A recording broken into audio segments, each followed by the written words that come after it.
जी आप प्रश्न कर रहे हैं कि 5 ज्ञानेंद्रियां आंख, जीभ, नाक, त्वचा और कान में से आंख ज्ञानेंद्री जो मन को भगवत मार्ग से भटकाती है, ये मतलब अधिक ऐसा रहता है महाराज जी। और विकारों में काम, क्रोध, लोभ में से काम महाराज जी सबसे ज्यादा साधक को गिराता है। तो महाराज जी इनका कहना है कि क्या अंध व्यक्ति का मन विकारी होता है? क्या बिना आंखों का व्यक्ति भी जल्दी जल्दी भगवान को प्राप्त कर सकता है? ऐसा नहीं है।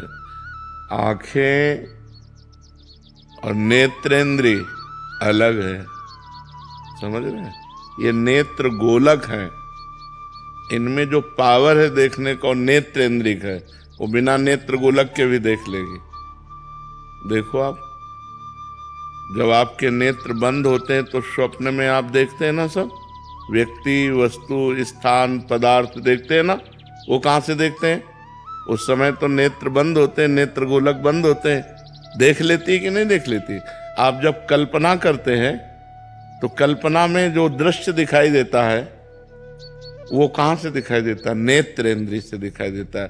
तो ऐसा नहीं कि जो आंखों का अंधा है कि उसको भगवान के चिंतन में सहयोग, ऐसा कुछ नहीं।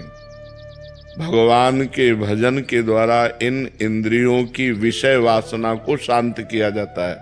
आपने 2 पॉइंट रखे, नेत्रेंद्रिय और काम अंतःकरण के अहंकार पर प्रभाव डाल रहा है। बाहर की इन इंद्रियों को फोड़ने तोड़ने से न ब्रह्म ज्ञान हो जाता है, न भगवत प्राप्ति हो जाती है। बात समझ रहे हो? इन सबका जो विकारों का प्रभाव कहाँ होता है? मूल समझो, अंतःकरण चतुष्टय है, बुद्धि, मन, चित्त, अहंकार। जो अंतःकरण में अहंकार है, इस पर सारे विकारों का प्रभाव होता है। अगर ये देहाभिमान गलित हो जाए तो भगवत प्राप्त हो जाए। गुरुदेव, आप एक प्रसंग सुनाते हैं अपना ही कि कोई आपने किसी 90 साल के बुजुर्ग से पूछा था। उन्होंने कह रहे थे कि अभी भी अगर शारीरिक हमें क्या था कि जब हम ब्रह्मचर्य में थे तो मुझे लगा कि जो कामादि दोष है 30-40 वर्ष तक रहते होंगे, इसके बाद शांत हो जाते होंगे, नई अवस्था थी।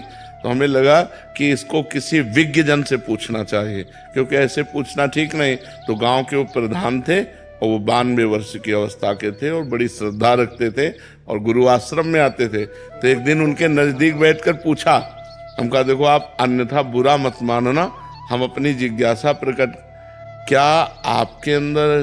तो उन्होंने कहा इंद्रियों में सामर्थ्य नहीं, पर मन वैसा ही है। तो देखो, भजन के द्वारा ही से निर्मल किया जा सकता है, ना कि अवस्थागत या किसी इंद्रिय को भंजन करने से इसको विजय प्राप्त नहीं की जा सकती। विजय प्राप्त की जा सकती है भगवान के भजन से।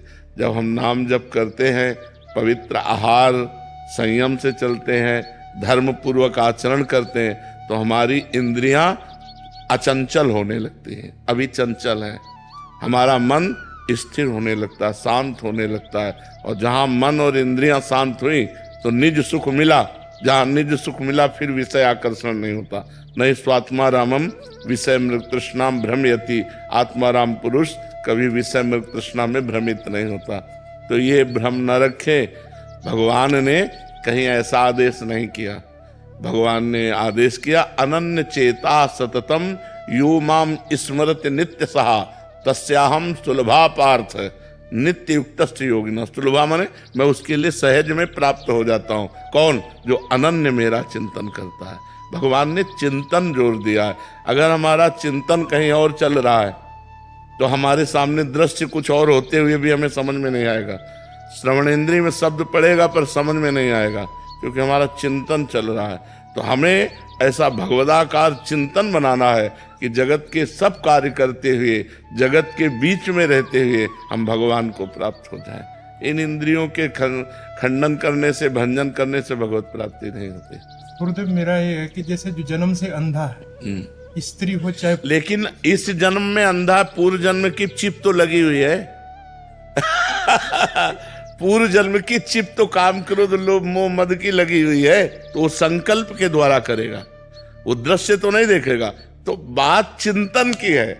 हमारा चिंतन भगवदाकार हो, हम वाणी से भगवत चर्चा करें, हम नेत्रों से सिय राम में सब जग जानी, करो प्रणाम जो रिजुग पानी।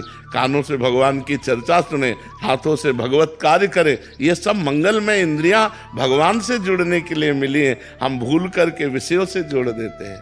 समझ पा रहे आप?